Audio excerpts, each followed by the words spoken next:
Topo Athletic is committed to lifelong health and better movement. Topo builds running shoes for those who get out there every day, regardless of weather, speed, energy, or mood. Their distinctive fit and feel combines instinctive human movement with modern performance and lightweight comfort to help you keep going, keep trying, and keep moving. Discover the Topo difference and step into a run experience unlike any other. Everybody, welcome to our Fireside Chat. Unfortunately, Jackie's not going to be able to make it, so I'm going to invite co-owner Om Gandhi on to chat. We'll just go over some of the state of the union, state of the company type of thing. We're also probably going to have a couple of our community leaders join us throughout the process. And so it looks like Adam Turrey is get his feedback on being a community leader, what it means to him, and then also dive into a little bit about what his business is and what he's going to be doing as we go along. Hey, Adam, how are you, man? Hey, doing well. How are you, Jason? I'm doing great. Did I nail your last name correctly? I said Turrey. Is that correct? It's Turrey, but Turrey. Yeah, I get turkey. I get everything under the sun, so don't worry. It's fine. All right, so pronounce it again so I don't screw it up one more time. Turrey. Turrey. Yeah. Solid. Yeah. Obviously, with a last name like Bahamundi, I'm also it's a last name, so I got to make sure I nail it. Yeah. I'll call you Jason from now on. It's gonna take me a while. That's perfect. I appreciate it. Om's gonna join us here in a second. So, how are you doing here on the West Coast, man? Good. We got our first rain of the year, so that's a welcome sight. I think we officially made it out of fire season, so that's always good here these years. But yeah. Om, welcome to the show. Thanks for joining us, buddy. Yeah, good to be here, and good to finally meet you in person, Adam. Yes, likewise, likewise. Yeah, my name from the north. Yeah. Adam, you got a big race coming up, man. Ironman California is around the corner, is it not? Next Sunday. Yeah. Woo! Ooh. Yeah, I'm lightweight, nervous, but trusting my training, trusting everything I've learned, and I'm gonna make it work. So hoping for good things. Pretty excited too, though. This is your first go at the full distance? First go. Yep. Yeah. And you're gonna have a blast. So it's in Sacramento, right? Correct. So yeah. You swim in the American River, Russian River? Yes. So American River to the Sacramento River, and pretty good current, I hear. Considering all the snow melt in the Sierras, that's kind of hitting that. There's some seals. I didn't know there's seals in American and Sacramento rivers. I've heard that. Yeah. That's wild. Yeah. What's the bike like? What's the bike course like? It's pretty flat. Last year it was very windy, so hopefully there's a lot of headwinds. So hoping I don't get too much of that this year. But they say it's one of the flatter courses, and I'm happy about that. Is the run flat as well? Yeah, run is very flat. A lot of pavement, I think. I'm sorry? Is it all in downtown? Near and around downtown. They changed it from last year. Pretty cool. It's near, downtown Sacramento's kind of scenic. It's got some beautiful architecture. Yeah. Really stoked on it. Yeah. When I DNF'd at the Canyons, we flew out of Sacramento to get back home, and so we went into downtown Sacramento. It's really pretty. I've never been to the area other than Auburn, basically, and so really enjoyed going through downtown Sacramento. It's really pretty. Yeah, it's kind of not really touted enough, but yeah, it is pretty scenic. So anyway, I just got done with my taper swim just right now, and feeling pretty fresh. So yeah, I'm really excited. It's good that you feel fresh from it, because Jason has written a whole article about the taper crazies, and I'm personally somebody who gets crazy during taper. Are you generally pretty relaxed during taper, or is this like an anomaly for you? It's an anomaly. I'll be honest. I always question if I'm doing it correctly. The more you research it, it seems like everyone does it differently. So I think it's kind of specific to the athlete. This go around, I'm trying the 2 week out 50% reduction of volume and intensity, and then next week 75%. But it's just like, how do you kind of compute that? It's just like really hard to dial in. So Those numbers drive me crazy, man. So It's funny, like for me, taper is all about doing what feels right.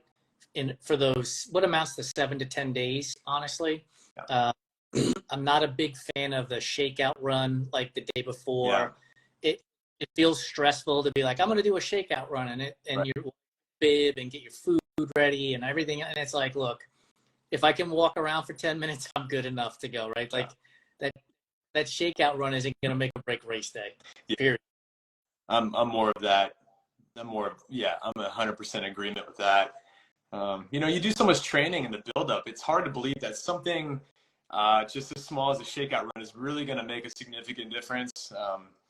I'd rather just feel good mentally going into it, even if that means like eating like a cheeseburger or something. So anything that makes me happy, that's what I'm reaching for. All right, man. You opened up Pandora's box of food. So, I knew it was coming. what are you putting on a cheeseburger? Lettuce, tomato, onions, fried onions, pickles, mustard, mayo, ketchup. What?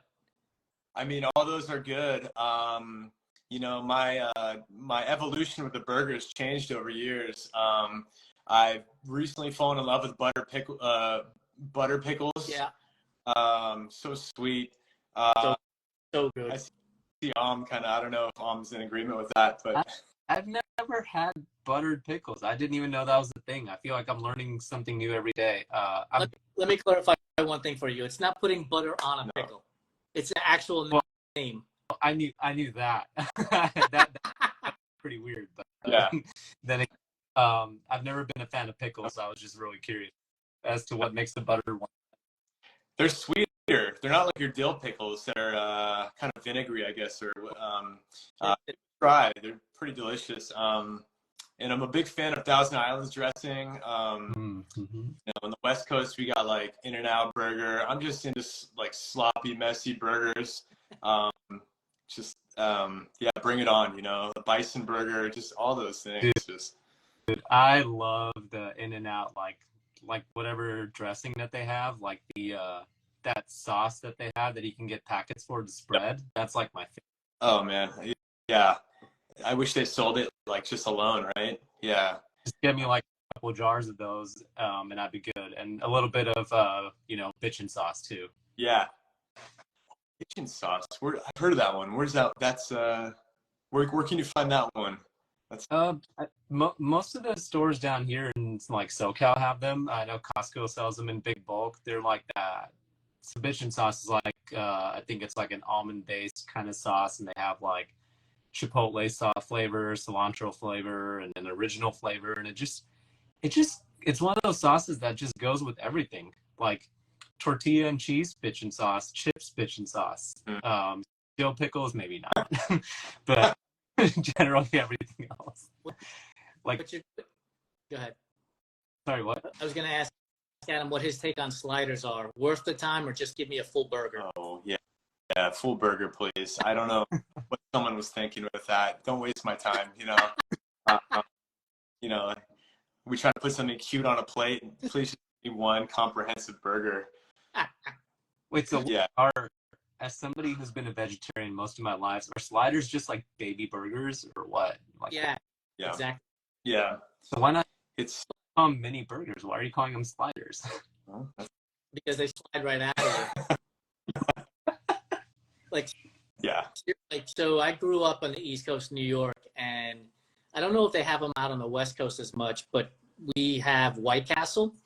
And White Castle, we always just refer to them as belly bombers, because you'd go in there and you'd order like a sack of 50 because you can eat so many of them, and then before you know it, your stomach was just crushed, and you were finding the bathroom real fast.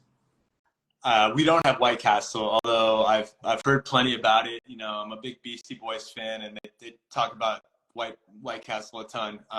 It's on my list to try. Don't go to the don't go to the freezer section of your grocery store because it's not the same.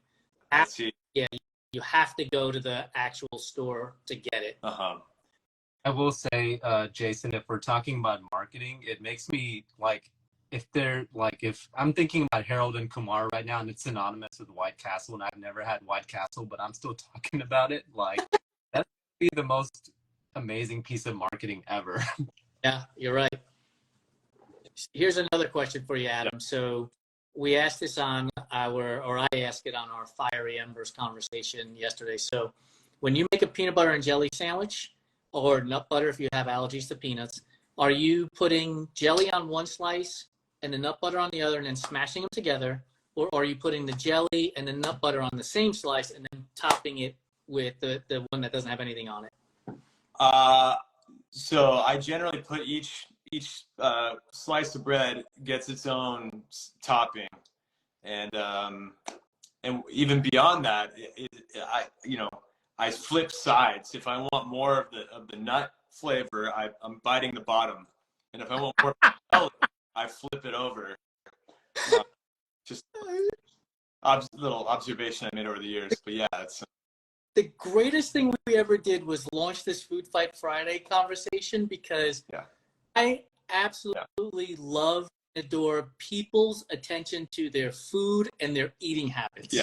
Like, I don't shit anybody for whatever they eat or how they eat it, but it is utterly amazing to me. Like that, I've never heard somebody say, if I'm looking for more peanut butter flavor, I put it on this side of the bread before I put it in my mouth. It's amazing. Yeah. I'm surprised how much content you get from this topic too. It never seems to go away. Yeah. It's amazing. Like, I mean, we've done well with our reels and our videos and stuff like that over the years that we've been around. And then we launched this Food Fight Friday thing and it's taken off. Like the conversation last week between pumpkin spice or apple cider, it's been the best performing piece of content we've had with plus 35% over our average. It's crazy. Yeah. It's so much.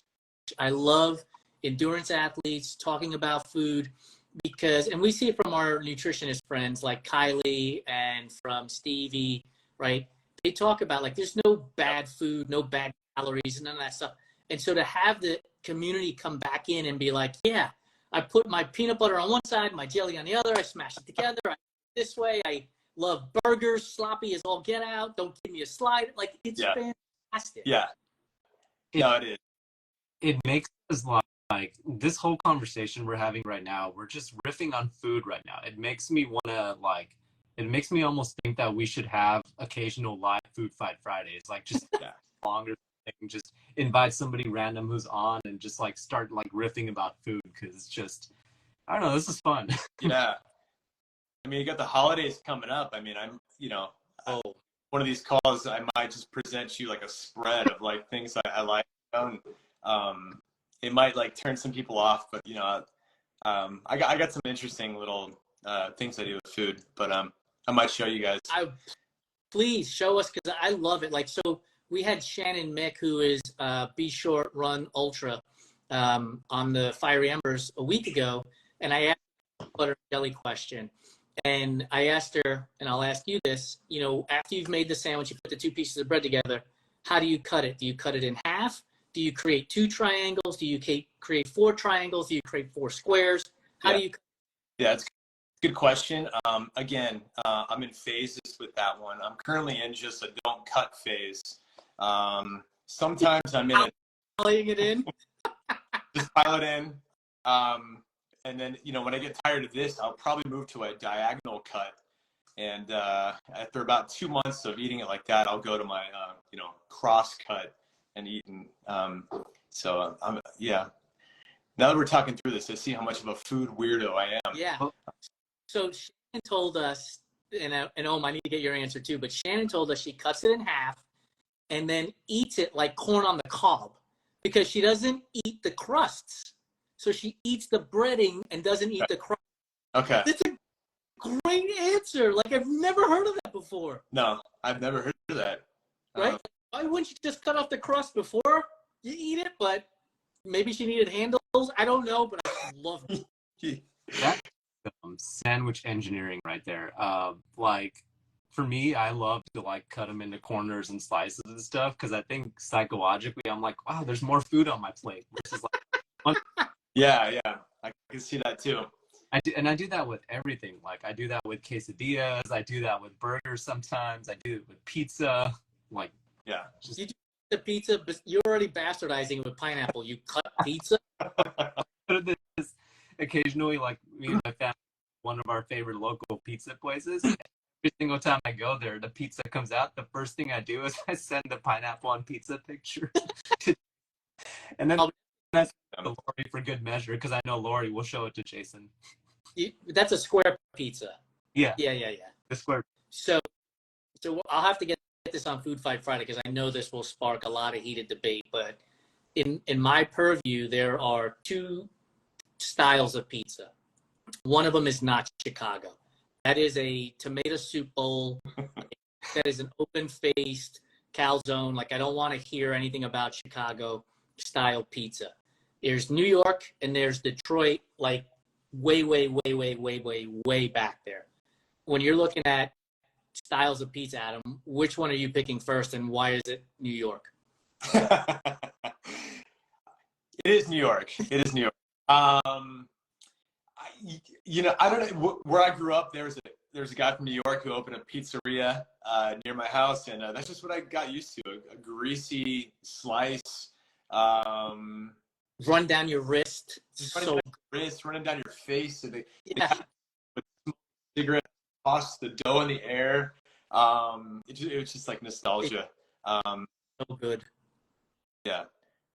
So. Yeah. Detroit up there though. I don't know if either of you have ever had Detroit style pizza. Mm-mm. Yeah, so it's really good though. Think of like a Sicilian pie, right? Square pie.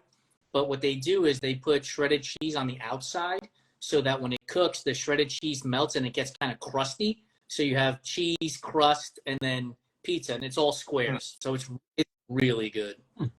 Yeah. Up here in County, we have a place that makes Detroit style. I've had it. I'm not a hater to really any type of pizza. Really, I'll eat it all. But yeah, Detroit, and sorry, I like Chicago too. But yeah, New York is probably the alpha pizza for me. I have a pizza that would absolutely mortify Jason if he came over to Orange County. But I personally never had it. This is like, if you're asking how much is too much, this is the one. There's a pizza place that specializes in making boba pizza. Boba? No, dude. On their pizza. Like, that is their thing. And they put yoga balls on there? No. Yeah. No. I mean, like, that's actually a thing. And believe it or not, that place has been there for like 10 years. So they're riling enough controversy that people are buying this thing. So there's marinara, there's boba, and there's cheese. Yep. Ooh, what do they call that one? Just a boba pizza, or has it got like some kind of boba pizza? Is there a line out that place? Sorry, what? Is there ever a line at the door at that place? Not that I've seen, no. You need to know, dude. But speaking of like pizza marketing and pizza craziness, I don't know if both of you saw the Domino's emergency pizza. No.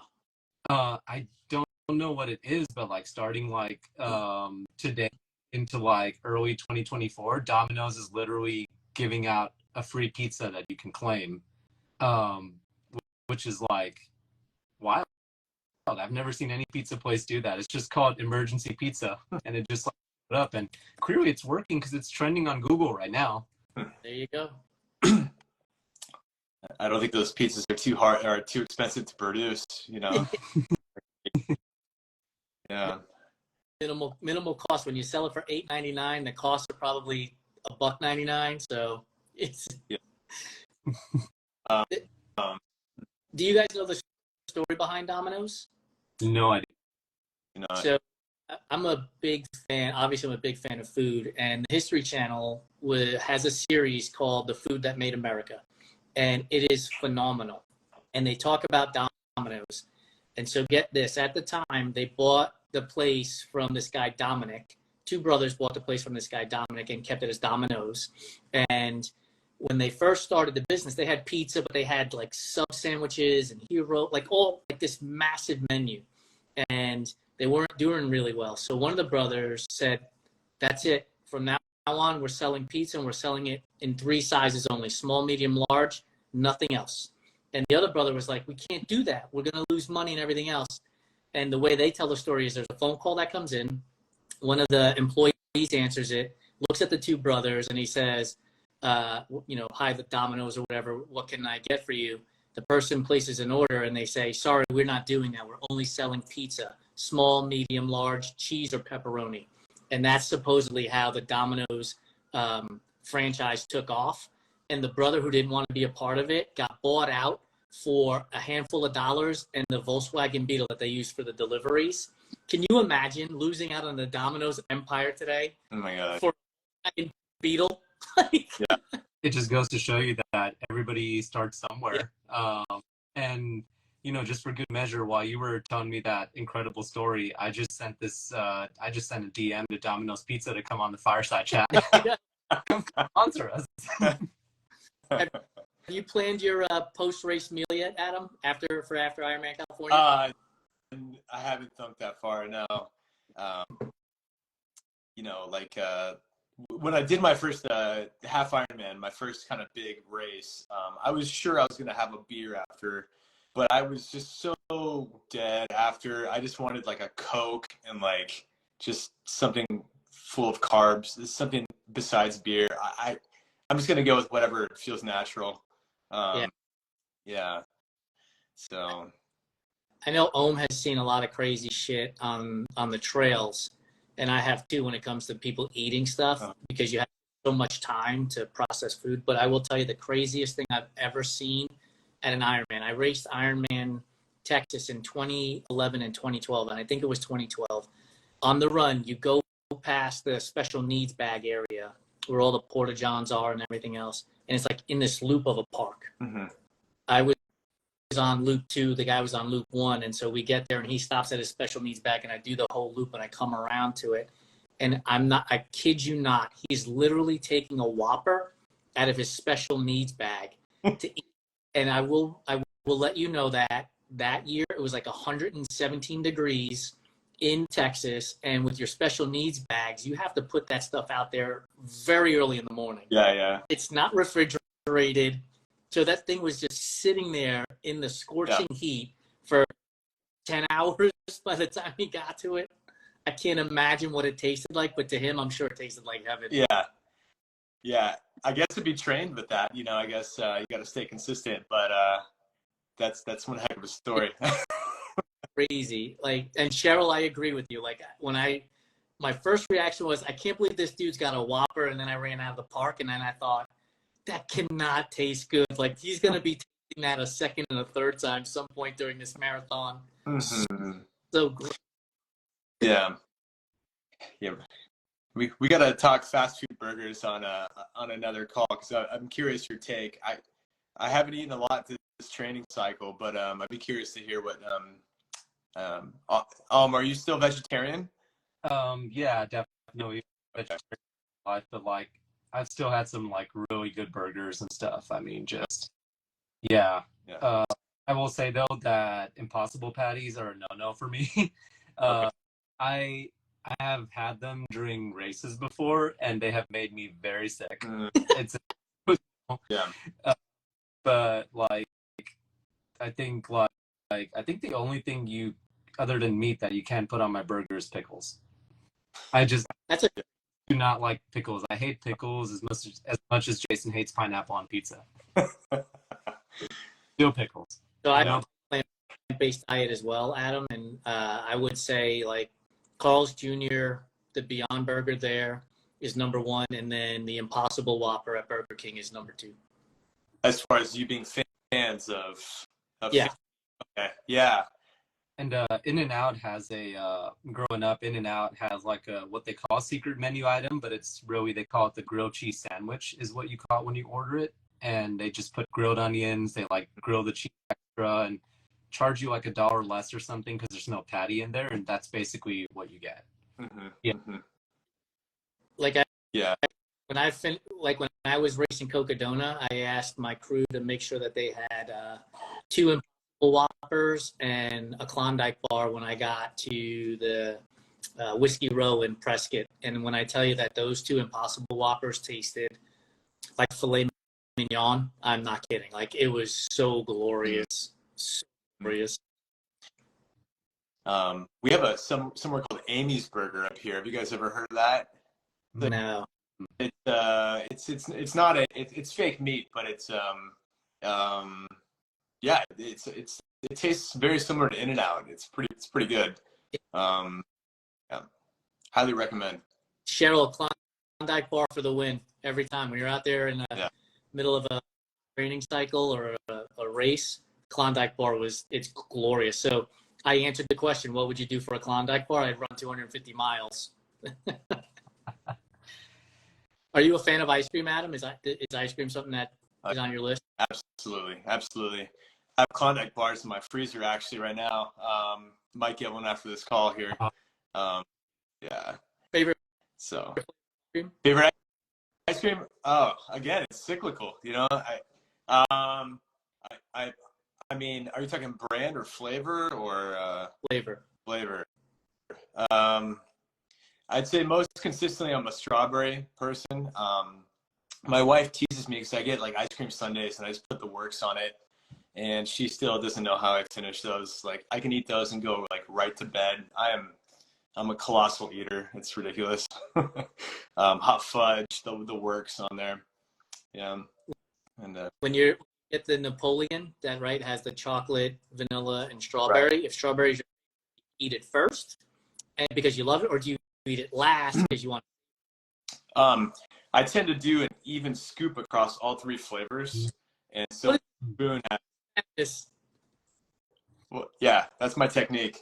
So, yeah, very poignant questions, but yeah, that's. Yeah, In-N-Out has a Neapolitan shake, don't they? I think it's like, it's not a listed item. You have to like ask for it, but it's one of my go-tos. Like, I think after a race, like I struggle to eat like really solid food. So like having shakes and like having like lemonade and all that like settles me in. It's like the meal before the meal because I'm like a hobbit day in, day out. So yeah.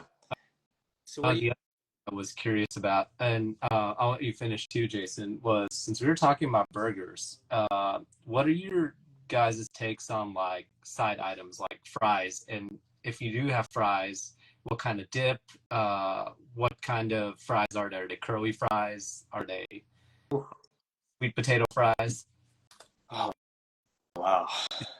Oh, such hard-hitting questions. I mean, if I had my choice, I'd go like either waffle fry or curly fry. I'm a big ketchup head. I don't understand people who dip in mustard. I just, miss me with that. Or when you say that, I'm sorry? Normal mustard or honey mustard? Because I really love to dip in honey mustard. Honey mustard's good. I like honey mustard. I'm just talking, I guess your yellow, your yellow mustard. I don't really understand the. I second with you on that. I don't get that either. Yeah. I'm a straight fry guy. Doesn't have to be curly. Doesn't have to be waffles. That's too complicated for me. I'm an old man yelling at the clouds, and I like ketchup. I like tomatoes, but I hate ketchup. No mustard, but mayo's a winner for fry dipping. I didn't mayo dip my fries into my my 20s. I went to study abroad in France, and that's the first place I saw it. And I'm like, what are these guys doing here? Yeah, it was pretty exclusive barbecue sauce or ketchup, but yeah, mayo's pretty good. Mayo is solid, and if you have like to go the more like a steak fry, the malt vinegar on there because it's a little heftier of a fry. It holds up well with the malt. Yeah. Well, I'm officially starving, so thanks, guys. About dinner time here on the West Coast. On the West Coast, for sure. Yeah. Well, we're not going to let you get off that easy, so you're replacing Jackie. So here's the next question for you. What are your top 3 candy choices? Oh, okay. Finally, something I can kind of like, let's see. Well, number 1 is Kit Kat. I'm a huge Kit Kat head. I'd say followed by Snickers, and out here we have a nice chocolate. It's called. You've heard of it, Ghirardelli chocolate. Yeah. Oh yeah. Yeah, it's nice and kind of like a smooth chocolate. I'm a big chocolate guy. Yeah. That's like square. Get some hot fudge on there and put it on vanilla ice cream. Yep. That Yep. Very versatile application. Yeah. with the Kit Kat, are you breaking one bar at a time? Are you eating it like biting the whole thing? Like what's the approach? I'm very civilized. I break it into pieces. And actually, it's kind of nice if you've ever frozen one, you get the nice extra crisp on it. Yeah. I appreciate that.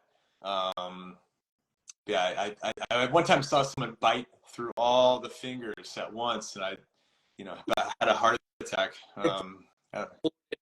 Blocked and reported. I just cannot believe that. Like, Kit Kats are meant to be split. Like, yeah. And you can't just like bite the whole thing like a savage. No. Oh, yeah. It's yeah. What standards do we have as a society if you're doing? Yeah. If we're doing, what are we doing? Now we're putting pineapple on pizza? Come on. That's not the same, Jason. Cheryl's got a good list. You got peanut M&M, Snickers, and Payday. That's a good solid list there too. Peanut M&Ms are very choice. That's good. Solid. Yeah. Peanut M&Ms or Reese's Pieces? Ooh. M&Ms for me. Yeah. I do like the Reese's Pieces, but just so small. I like the size of the peanut M&M. They were bigger. But Peanut butter chocolate. So here's my toxic trait, shall you say? So when I get M&Ms, I have to separate them by color, and then once they're separated by color, you eat from the least amount that you have to the biggest amount. So if you have 1 red and 2 green, you're eating the red first and the 2 green after that. that's normal. That's not a toxic behavior there. It's awesome when you're doing this in a business meeting and your boss is like interrupts the entire meeting so that the entire conference table is looking at your M&M like they're like lined up like soldiers ready to go. Yeah. Brittany says I eat my least favorite color first. That's one of our other community leaders from out of Phoenix. You need to join us, Brittany, so you can save. Go eat. He needs to go fuel after his taper swim. Yeah. Hey Adam, thanks for joining us, man. We really appreciate you coming on and sharing some of your story, and we're super excited to have you be a part of our community leader program that we just launched October 1st. It means a lot to us for you to be a part of it, and we're looking forward to seeing how well you do at Ironman California, but also what you do for the community. Thank you. It's an honor to be part of this team, and I'm excited about the work we're going to do ahead. And thank you again very much. Awesome. Thanks, Adam. Have a good night. Yep. Perfect timing, Brittany. Welcome. I know. Just got out of class. I'm also noticing like this lighting makes me look bald up front. I'm like, what's happening? Which way can I turn? Yeah, I'm like, which way can I turn right now? We'll have to send you a hat, and you don't have to worry about it. Perfect. So what was on your list? Okay, so you're eating the least favorite colored M&M first. So what's your least favorite colored M&M then? Brown. Brown? Ooh, I have to agree. Yeah. So rank them from least favorite to most favorite. Man.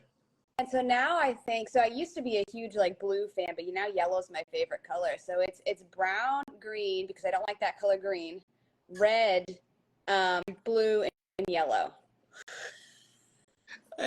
We were just talking to Adam, and we were just talking about how like awesome it is that our community and now our community leaders are just so open to talking about food. Because for the longest time, I've been doing this stuff for 17 years. It was a taboo subject, right? It was like, eat clean, whatever that means. Eat this and eat that and all these other things. And it's like, no, just eat and enjoy the food. Like, let's have fun with all of this stuff. And so being able to talk about like favorite colored M&Ms, even though we all know they all taste exactly the same, is awesome. It's fantastic. Yeah. Wait, are they peanut butter M&Ms? Because that's my favorite. Is peanut butter M&Ms. Wait, There's peanut M&Ms because it actually has a peanut in it, and then there's peanut which has like peanut butter that you get out of a jar in it. hold the phone. There are peanut butter M&Ms? Yes. Are you kidding me? Oh man, hold on a second. Like those, you got to have them. You got to. What's the I get a party size bag from the store, and it's not for a party, it's for me. Like That's there right. is no party. I am the party. Yeah. Like that. I love that's the whole thing about the party size is like that's all for me. Yeah. Like The sharing size concept is nonsensical. Oh Like yeah, it's, the sharing size bag is like teeny tiny. That's not even fair. Yeah. so what's your take on the mini size candy bars? Because Halloween is coming up. They're going to be all over the place. Is it like, don't mix me with that crap. I'm going to go get the real size bar. For me, I like the real size bar. For Halloween, I get it. Like kids are getting tons and tons of chocolate. Like, so I mean, totally get the like thing. The only thing I do like to do is get the little bitty Reese's peanut butter cups or like dark chocolate peanut, whatever, only because I can't stop and I get a bellyache. Like I have learned this from experience. It has nothing to do with like I can't handle a full-size candy bar. I can just like, so what I do is I grab 2 and then I put them away. And then that's good. And I don't get no stomach ache. All right, so we're getting into the holiday season. There are the jack-o'-lantern Reese's peanut butter cups. They have the Christmas tree peanut butter cups. Like, do you buy those special, I don't know what you call them, special flavoring? They're not flavored, they're special shapes. Yeah, I do. I actually, they're very nostalgic for me. My Christmas stockings, my Valentine's Day things as a kid. Like I always got those. My parents knew Reese's was my favorite food, and now I at least have to get a pack of them. Even though like I don't eat them as much as I used to, it's still like I have to have them. Like it's a shape that I got as a kid. I have to have them and eat them. So yeah. Do you know the story behind Reese's peanut butter cups? I don't think so. How No, do is it going to be a joke or a real No. story? I need to be prepped. Okay. how do you know all these stories, Jason? You just Go to the on Free these Channel. of Domino's Pizza like 20 minutes Go to the Free Channel, pay your $5.99 or whatever it is, and download all of the shows. It's called the food that made America, and they talk about Post cereal and Kellogg's and Coca-Cola and Hershey. It's amazing. So the story about Reese's, John Reese's, if I believe is his name, wanted to make a candy bar. Hershey had already come out with all of his candy bars and everything else, which is also a phenomenal story. And so they're testing all the different peanut butter concoctions and everything else. And the food scientist walks into his office and he has like 3 or 4 options. And the last option is a burnt flavor. And so the scientist is like, I'm sorry, I left this on the tray. I didn't mean to put it on here. And John Reese's eats it and he's like, this is the one. This is the one we're going with. And the food scientist is like, it's burnt. He's like, I don't care. This is the one. It's perfect. And it's why the peanut butter is like gritty. Yeah. You know, when you bite, it's not smooth. It's gritty. It's because it was originally burnt. And then next thing you know, off and running. Reese's has become, a $1 billion company now. I do think it's the perfect peanut butter chocolate combo. So how they do it with that is yeah. So that's a good story. Now I'm gonna have to tell that one. I'll be like, I know some stuff, guys. Let's talk about I it. gotta go see. Gotta watch it. Like the Mars story, the story of how Mars got started is awesome. Total gangster move. The guy was like the VP at Hershey's, and he got overlooked for a position at Hershey because Hershey was retiring, and he thought he would become the president, but he got overlooked, and somebody else came in. So he got his son to start a business, start Mars, and what he did is he sold Hershey chocolate to the Mars Corporation to build a competitor to him. So he's making money getting paid by Hershey while also making money on the Mars company side. Like total gangster move. Wow. To be running both companies, right? Like so awesome. But Yeah. food that made America on the History Channel. That's good to know. Good. Here's my question with Reese's peanut butter cups. How do you feel about all the other ones they've been coming out with? Like the other Take 5 or whatever. They've done like white chocolate. They've done like peanut butter on the outside and chocolate. I feel like none of them taste right. Like I'm like, this isn't right. This isn't right. I've tried them because they're there, and I'm like, and I'm like, no, you guys are messing up here. You're messing up here, big time. So for me. It's about the OG peanut butter cup. Yeah. Yeah. Like, and don't like, I know Jason is running through this thought in his head, but like, just because pineapple on pizza is a thing, does like, I can like OG things too, but it has to do with chocolate and other things. Different conversation. Just out there. Yeah, just like give me the straight up peanut butter cup. I don't need any of the other accoutrements. Like the one that now has like the little Reese's Pieces in the peanut butter. Like that's too much. Like who's asking for this? Nobody. Who was like, hey, you know what would be really good is if you put little Reese's Pieces inside of the peanut butter cup. Nobody's asking for that. Come on. And Reese's Pieces tastes totally different. They're totally different peanut butter chocolate combination. It doesn't go. I have strong feelings. Like pineapple on pizza is wrong. That's a very strong feeling. This is also a strong feeling. Did you bring in community leaders that all don't like pineapple On you, because I don't like pineapple on pizza either. Devious, man. I love them.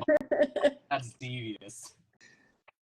So we Adam this question: when it comes to style of pizza, New York, Chicago, or Detroit? Oof. You always make me answer only one too. That's right. So I'm gonna have to pick it because there's a place near us that we just explored in the past month, and it's called Don's New York. So it's New York style pizza, and it's their white pizza, and it is like it has the perfect amount of garlic, ricotta cheese. Like it is like nailed it. I eat meat. It's not that, but this pizza in the past month, I think we've got it 4 or 5 times. That's awesome. And like, yeah, and of course it's a white pizza, so it's sauceless. So I will say that right now is definitely where I'm at. Those New York pizzas, like, and they do the crust just perfect. So yeah. Well, you'll get to hang around because you didn't say Chicago, so you're right in my book. There's a Chicago pizza because you can have so much left over because it's so thick and you can't reheat it. Like you can't get it hot through it. It's not pizza. It's like a cake. I don't know how to describe it. It's a tomato soup bread bowl. Yeah. I once had somebody tell me that Chicago style pizza was like lasagna without the noodles. And I thought that was perfect. Yeah, I will say though, Detroit pizza, I've had a couple of friends who are from Detroit and they've made it here. And that's not bad. That's not bad. Good. It's about the crispy crust that can hold all the stuff on it. That's what it is. And the Chicago style cannot hold the stuff. Like you pick it up and it falls off. And then you gotta use a fork. After this call, when you hang up, go to YouTube and Google Jon Stewart Chicago pizza. He's got like a 2-minute diatribe about it, and it's the funniest thing. I have to like once every 3 to 4 months because they know I'll be cackling about it because it's such a good rant about Chicago style pizza against New York style pizza. It's so good. You have too much time. You're YouTubing, your History Channel, and like what? Tell me your schedule. When do you sleep? Just passionate about food. When people are like, "What music do you listen to?" I'm like, none. Like I have no clue. Like the only reason why I know Taylor Swift's name is because she's hanging out at NFL games these days. Otherwise, I would have no idea who Taylor is. None. Yeah. Good for movies, and I'm good for food and the occasional book. And like you want to talk about stock market and finances, I'm in. I could do that all day too. Like I'm happy to talk about that.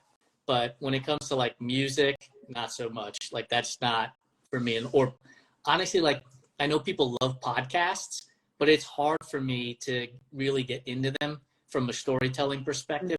I'd rather be telling the story, honestly, than listening to the story a lot of times. So podcasts are hard. So that's where my time is. It's not there. So what I heard is you like talking more than listening. Absolutely. Okay.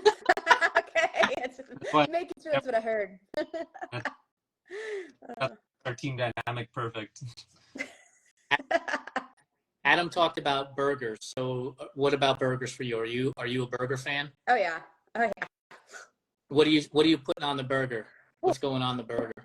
Well, I mean, let's talk about the burger that I get at a restaurant, and then we can go from there. But we have a place, I don't know, Arizona Wilderness Brewery. They're known for their beer and their food. So even if you don't like beer, people go there for their food, even though they're a brewery. And they have this peanut butter and jelly burger, peanut butter again, but it's peanut butter, and it's a jalapeno kind of jelly on it, and it has bacon. There's some kind of cheese I don't want to say it's pepper jack cheese. It's spicy, some kind of spicy cheese. Yeah, and it is on a just a normal bun, and then it's served with duck fat fries. Oh. Duck fat fries, or I've never, and it's with rosemary on it. Those are the best fries ever. So that's the burger that I eat there. Like that is, they have so many other burgers, but that's my favorite. At home, it's nothing special. It's like a burger, whatever, mustard. I'm not a big ketchup person. It's too sweet. Or there's some, I can do homemade ketchup is great. Ketchup out of a bottle is, I can get into these food conversations. I could do this. I'm like, I have a lot of opinions about this food. You see? But Yes. yeah. I like jalapeno. Like I love spicy, so I can put jalapenos on my burger, that kind of stuff. Yeah. I'm not a big ketchup fan either. Definitely, I think my go-to dips would be ranch and honey mustard. Yeah. Oh, okay. Honey, I'm not a big ranch person, but honey mustard. Yeah. According to Adam, there are people who dip their fries in like plain old mustard, and I'm just like, I don't know about that. That's my little brother. He does. I'm assuming he still does. I don't know, but he dipped everything in mustard though, like chips and everything. And I was like, "What you doing, kid?" What kind of? Yeah. Like potato. Yeah, potato chips, like Ruffles, like, whatever. I guess they're similar enough to a fry, but he'd put mustard on he'd probably eat mustard out of the bottle, but it was on chicken strips and everything. And I'm like, if I'm having chicken strips, I want some, like you said, honey mustard, or it's not just a normal mustard. It's something else. I think I'd be worried if that was on like tortilla chips or something. Ooh, yeah, that'd be real gross. Ew, I didn't even think about that, man. I'm gonna ask him if he's 30 now. He better not be doing something like that. He should have learned. All right, so here we go. So you're getting ready to make a peanut butter and jelly, or nut butter if you have allergies to peanuts, sandwich. Are you putting the jelly on one slice of bread and the nut butter on the other slice and then smashing it? Or are you putting them both on the same slice of bread and then putting the slice of bread without anything on it and smashing it? Okay, so I have two answers, and it's for a good reason. If I'm just eating it at home, like right away, it's peanut butter on one side, jelly on the other. I smash it together. If it's going to be in my running pack, I'm not going to eat it for a couple hours because I'm taking it somewhere. I put peanut butter on both sides and jelly in the middle to keep the bread from getting too soggy. So that's why I have two answers there, because that is, yeah. What did Adam tell us? Like, how he eats it is like, if he really wants the more of the nut flavor, the nut butter flavor, he puts that on when he eats it, it's at the top of the bread. And if he's looking for the sweet jelly, he like flips it over so that the jelly's at the top of the bread. That's not a peanut butter and jelly. That's like a peanut butter. I don't even know what that is. It's a peanut butter and then there's jelly. Yeah, like it's like, and then there's not. There's no tandem or unity to it. Yeah. It just makes me so happy to hear people talking about food and all of their little idiosyncrasies when it comes to food, because it's fascinating to me. So I asked this question of Shannon Mick last week on our Fiery Ember. I'll ask you as well. We asked Adam, when you cut your peanut butter and jelly sandwich, are you cutting it in half and having two rectangles? Are you cutting it corner to corner to have two triangles? Are you cutting it in half and in half to have four squares, or corner to corner twice to have four triangles? So I know it makes you happy because I heard you last night or yesterday afternoon, whatever time that was, but I do it in a triangle half. That's it. Just triangle half, not four. It's got to be a triangle. Like the half in that way doesn't make sense. Like, I don't know.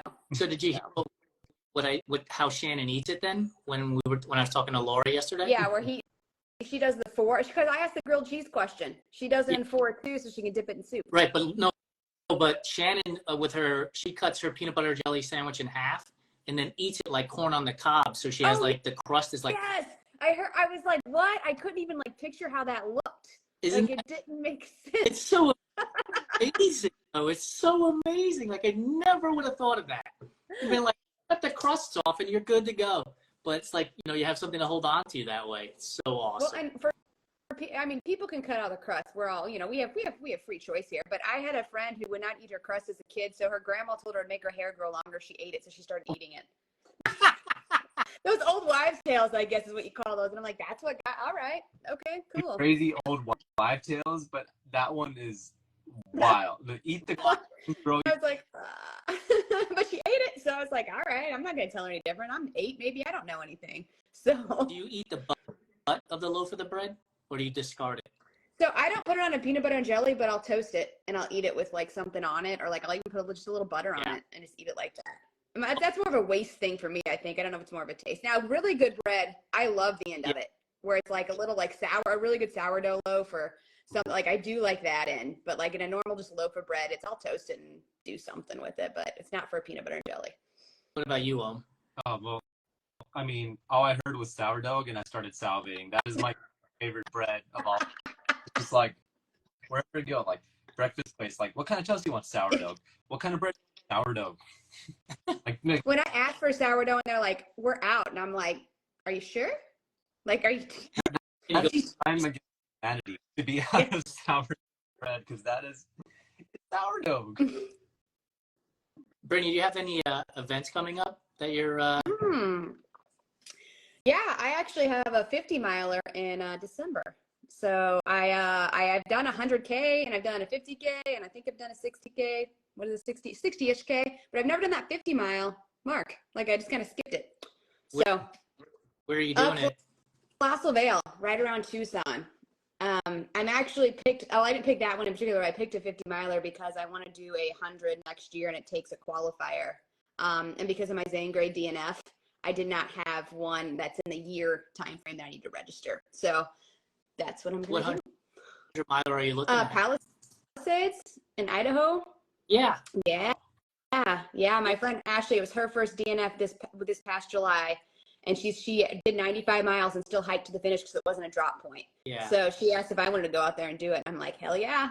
So I think mutual friend Jack Schrader has attempted Palisades a couple of times as well, right? Yep. Is that the race where he's talked about, like, it's just like the craziest weather, like crap you don't expect, and all of a sudden it starts snowing on you? Is that the race? Or is he? That does have crazy weather. I know this last year, I don't think there was any snow, but there was like, because there is some elevation and some different like drops and stuff, and you can get different kinds of weather throughout there. I'm not sure if it's the one he's talking about, but they do warn you, because I've been looking through that stuff. They warn you that it could be something crazy. So, yeah. And so the 50 milers at the end of December, is that what you said? Beginning, December 2nd. December 2nd. Yeah. Yeah.